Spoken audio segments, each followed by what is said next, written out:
Sorry for the delay there. I was adding a frame in that I had forgotten. Oh, and I think you kind of got a little sneak preview of that there.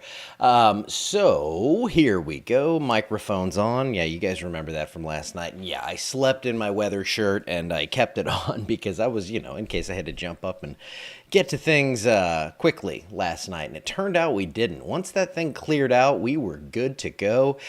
We did see some heavy rain totals in the area. It was as bad as I thought down south. Wasn't quite as bad up here. So to see a little bit of a benefit there, a little bit of good news, that's the good stuff, and we like that. It is still cloudy out there, still humid. Looks like it's going to rain a lot, but for today, I think we're going to dodge some bullets here. So I have not even totaled these up, so let's do it here.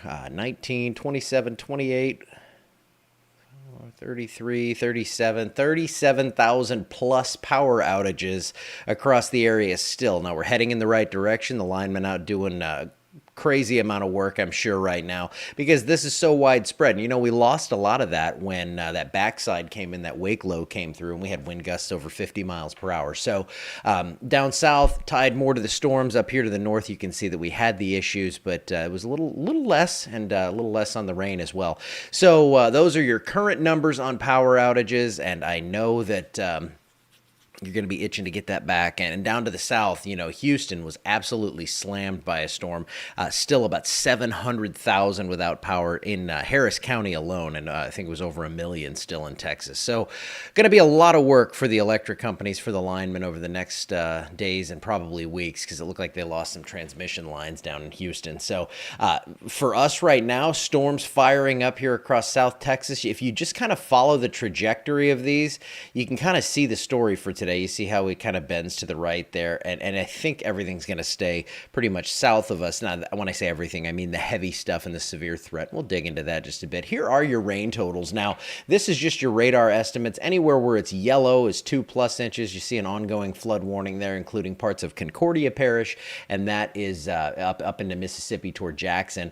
Big time rain down here to the south. That's where we saw like 2 to 6 inches there. Rose Pine down toward Bon Weir. That's where the heaviest rain fell. DeRidder also in on that.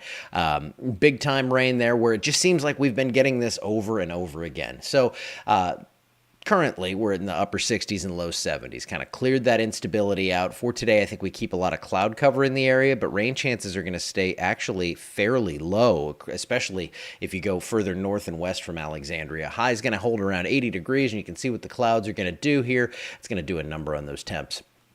Probably hold us around 80, 81 degrees for a high overnight tonight. Lows drop back into the mid to upper 60s.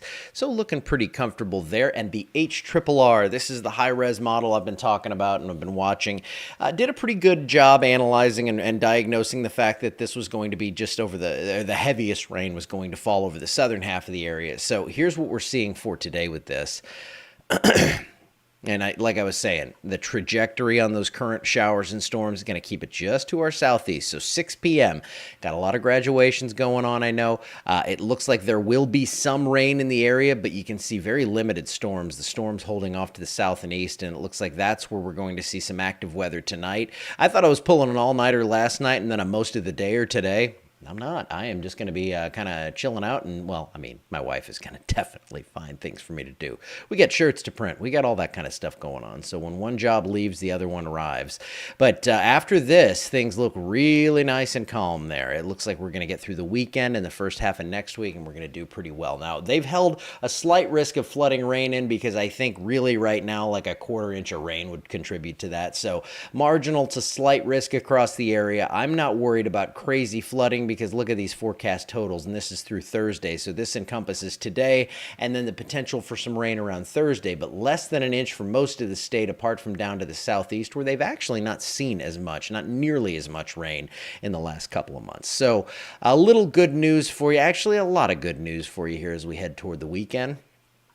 And we are going to see temperatures coming back up. We've been talking about this. We need to dry out, and what better way to do that than to heat things up and burn that liquid off. So low to maybe mid 90s showing back up by the by the weekend. I mean, Sunday, it's going to be hot already. And then it's going to stay that way into next week. You see rain chances creeping back in, but this looks more like that summertime scattered stuff, not some big organized, focused mess where we just get tons and tons of rainfall and severe weather. So I will be watching it all, of course, but I am not terribly worried about anything that we can't handle. Now, the precip outlook has shifted back a little wetter in that time frame, so I mean, this is the 6 to 10 day outlook from May 23rd to the 27th. I think probably around Thursday or Friday we get a couple of rounds of those scattered storms, but again, not this big focused thing where we get several inches across the entire area and temperatures above normal. Below normal up there in Montana. Maybe it's time to go up to Glacier National Park now that we're getting into the 90s. Ooh, Seattle, Max. I think I might come visit you. All right, guys, I'm out of here for today. I will be back tomorrow. It'll be a no alarm Saturday. Might be cooking a good breakfast or something, but I'll be on at some point and we'll talk about how nice it's going to be for a change. How's that sound? I hope you have your power back, and if not, I hope you get it back soon. Hug a lineman, hug a farmer, all that stuff. Anybody who depends on this crazy weather for a living. I'm telling you, I don't know how they do it. All right, I'll see you. Oops, sorry about that. See you back here tomorrow. There we go.